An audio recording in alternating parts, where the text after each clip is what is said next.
गोरेगाव येथील काँग्रेस मेळाव्याला चांगला प्रतिसाद, अनेक गावातील कार्यकर्त्यांचा मान्यवरांच्या उपस्थितीत पक्षप्रवेश। हिंगोली जिल्ह्यातील गोरेगाव येथे बाबूरावजी पाटील उच्च माध्यमिक विद्यालयाच्या मैदानात शेतकऱ्यांच्या विविध मागण्यांसंदर्भात तसेच हिंगोली विधानसभा मतदारसंघातील ब्लॉक काँग्रेस कमिटी कार्यकारिणी, बूथ कमिटी, आघाडी संघटना विभाग तसेच सेल यांची विधानसभेच्या पार्श्वभूमीवर संयुक्त बैठक आणि काँग्रेसचे लोकसभा सहपरवारी भारत जोडो यात्रेमधील यात्रेकरू माननीय डॉक्टर श्रावण रॅपनवाड यांच्या सत्काराचा कार्यक्रमाचं आयोजन करण्यात आलं होतं। यावेळी प्रमुख पाहुणे म्हणून लोकसभा प्रभारी अँड सचिन नाईक सहप्रभारी श्रावण रेपनवाड, हिंगोली जिल्हा अध्यक्ष दिलीप देसाई, श्री भास्करराव रामराव बेंगाळ अध्यक्ष विद्याशक्ती शिक्षण प्रसारक मंडळ कोळसा तथा तालुका अध्यक्ष प्रदेश महाराष्ट्र प्रदेश काँग्रेस कमिटी सेनगाव, हिंगोली अध्यक्ष बाबूराव पाटील यांच्यासह अनेक मान्यवर उपस्थित होते। यावेळी काँग्रेस पक्षाच्या बळकटीकरणासाठी पाऊल उचलायचे आहे आणि येणाऱ्या विधानसभेमध्ये काँग्रेसचा तिरंगा झेंडा फडकवायचा आहे, त्यामुळे एकाच आघाडीच्या जास्तीत जास्त जागा आल्या पाहिजे असे प्रतिपादन केले आहे। यावेळी अनेक मान्यवरांनी आपले मनोगत व्यक्त करताना काँग्रेस पक्षाच्या बळकटीकरणावर जोर दिला असून काँग्रेस पक्षाचा येणाऱ्या काळात आमदार भाऊराव पाटील गोरेगावकर हे सभागृहात नेण्याचे काम मतदारांना व आपणा सर्वांना करायचे आहे। त्यामुळे या कार्यक्रमातून शेतकऱ्यांसाठी विविध मागण्या करत आज सर्व शेतकऱ्यांतून सह्याची मोहीम राबवून जिल्हा अधिकाऱ्यांना शेतकऱ्यांच्या विविध मागण्यांसंदर्भात निवेदन देण्यासाठी सुद्धा सांगितलं आहे। हिंगोली विधानसभेत काँग्रेसचे वर्चस्व निर्माण करण्यासाठी श्री भास्करराव बेंगाळ अध्यक्ष विद्याशक्ती शिक्षण प्रसारक मंडळ कोळसा तथा तालुका अध्यक्ष महाराष्ट्र प्रदेश काँग्रेस कमिटी सेनगाव, बघूया काय म्हणतात ते। धुमाकूळ महाराष्ट्र न्यूज टीव्ही चॅनलसाठी हिंगोली जिल्ह्यावरून प्रतिनिधी प्रदीप वाघ, हिंगोलीकर। माननीय श्री सचिनजी नाईक या जिल्ह्याचे प्रभारी तथा आमचे रतनवाड साहेब, त्यानंतर आमचे माजी आमदार लडके आमदार भाऊराव पाटील गोरेगावकर, आमच्या माजी जिल्हा परिषद सदस्य द्वारकादास सागला, माजी जिल्हा परिषद सदस्य कांतराव हराळ, सभापती मदन इंगोले, माजी जिल्हा परिषद सदस्य भैया देशमुख, तसेच जुमले साहेब माजी सभापती तर उपस्थित सर्व काँग्रेसचे कार्यकर्ते व आज पावसानं भाऊ पाटलाचं स्वागत केलेलं आहे आणि हे शुभ संकेत आहे। यापूर्वीची हिस्ट्री 1999ची ज्यावेळेस शरद पवार काँग्रेसकडून राष्ट्रवादीमध्ये प्रवेश केला होता, त्यावेळेस भाऊ पाटलांनी काँग्रेसला सांभाळले आणि 99ला पहिल्यांदा ते आमदार झाले, 2004ला दुसऱ्यांदा आमदार झाले, तिसऱ्यांदा 2009ला आमदार झाले। तर अशा परिस्थितीत काँग्रेसला सांभाळत भाऊ पाटील इथपर्यंत आले। नंतर जे लोक सोबत होते त्यांच्या कोणाला जिल्हा परिषद सदस्य केलं, कोणाला सभापती केलं, कोणाला शाळा दिली, ही हिस्ट्री या मतदारसंघातल्या सर्व लोकांना माहीत आहे। आणि सभापती केल्यानंतर, शाळा दिल्यानंतर, 3-3 वेळेस 4-4 वेळेस तिकीट दिल्यानंतर हे सोबत नाही, त्यांच्या अपेक्षा वाढल्या। कारण आज मतदारसंघामध्ये आपण पाहतो की 4-4 भावी आमदार म्हणून फिरत आहेत। ज्याला सभापती केलं, ज्याला शाळा दिली, भावी आमदार म्हणून स्वतः संबोधित करतात, पक्षात प्रवेश पण नाही। सचिन नाईक त्या दिवशी पटोले साहेबांच्या औरंगाबादच्या बैठकीत होतो आम्ही, तर तेव्हा पक्षात प्रवेश नाही, आमदारकी मागतात। यापूर्वी ज्यावेळेस भाऊ पडले तेव्हा भाऊ पाटलाला सोडून दिलं, बीजेपी मध्ये गेले, तिथं जिल्हा परिषदचे सदस्य झाले, नंतर बीजेपीचं वातावरण खराब झालं, पुन्हा इकडं काँग्रेसमध्ये येण्याचे प्रयत्न सुरू केले। एक पहिली गोष्ट। दुसरे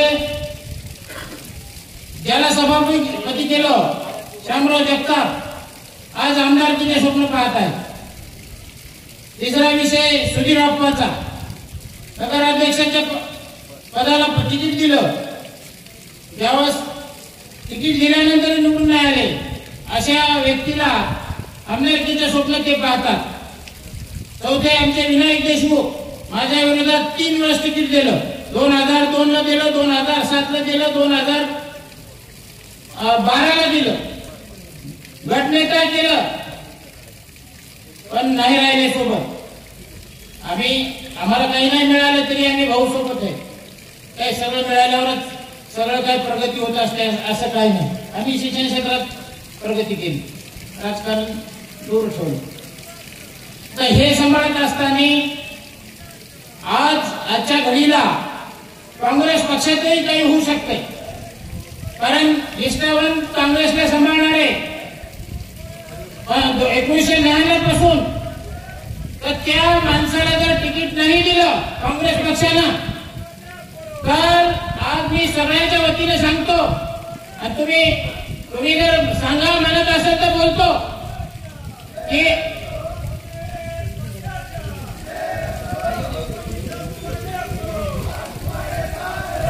पक्षाने जर यांचा विचार नाही केला आणि हे जे यांच्या मागं काही पब्लिक नाही, हे काही निवडून येऊ शकत नाही, किंवा यांना बीजेपीच्या व्यक्तीला निवडून आणायचं असेल, यापूर्वी हे सोबत होते तर भाऊ पाटलाचे 27,000 मतदान कमी झालेले होते, पण हे सोडून गेले त्यावेळेस भाऊ पाटील 74,000वर आले.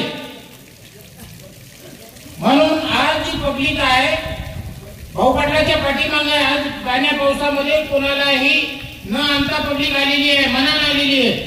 आणि ज्यावेळेस मनानं कोणी काम करते ना त्यावेळेस परिवर्तन निश्चित होत असते. म्हणून पब्लिकला परिवर्तनाची गरज आहे, पण नेत्याला नाहीये. नेत्यांनी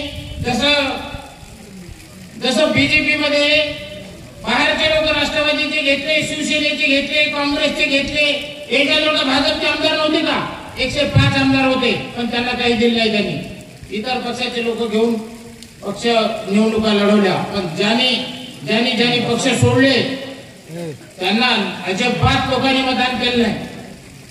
लोकांनी लोकसभेच्या निवडणुकीत दाखवून दिलं की पक्ष निष्ठा ज्याची आहे त्यालाच लोक मतदान करतात. आज मी सगळ्याच्या वतीने शब्द देतो आणि तुम्ही द्या म्हणले तर देतो. जर अशा माणसाला जर तिकीट द्यावं या पक्षानं, तर तुम्ही जर सगळे सोबत असतील तर आपण सगळेजण मिळून त्यांना अपक्ष उभं करू.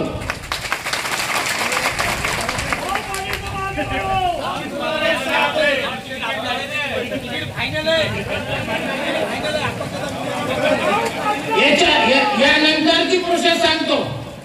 समजा जर तिकीट फायनल आहे, मान्य आहे, पण नाही दिलं तर सगळेजण मिळून त्यांना पुढे करू आणि सगळेजण आपण त्यांच्या सोबत राहू.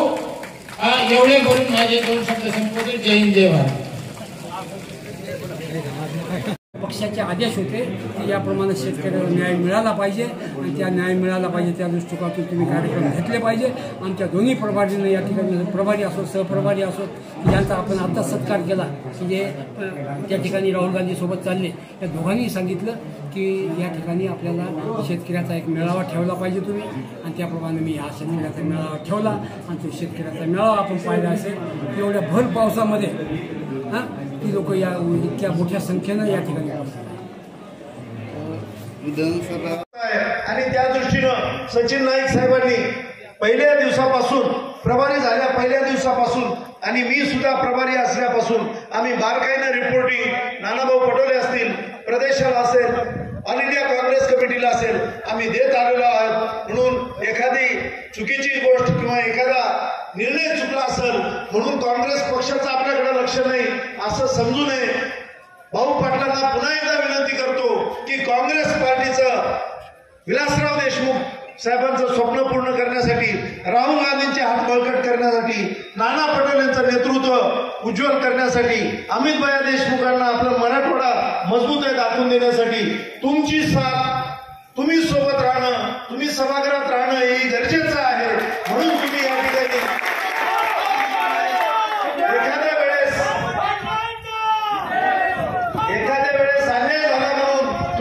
जाऊ नका. एखाद्या कार्यकर्त्याच्या लुडबुडगिरीला तुम्ही एवढ्या लवकर विचलित होऊ नका. कारण हे काय भाऊ जो काम करतो त्याच्या हातून चुका होतात, जो मेहनत करतो, जो जीव लावतो. आपल्या परिसरातील ताज्या आणि महत्त्वाच्या बातम्या पाहण्यासाठी आजच आपल्या धुमाकूळ महाराष्ट्र न्यूजला YouTube वर सबस्क्राईब करा आणि बेल आयकॉन प्रेस करा.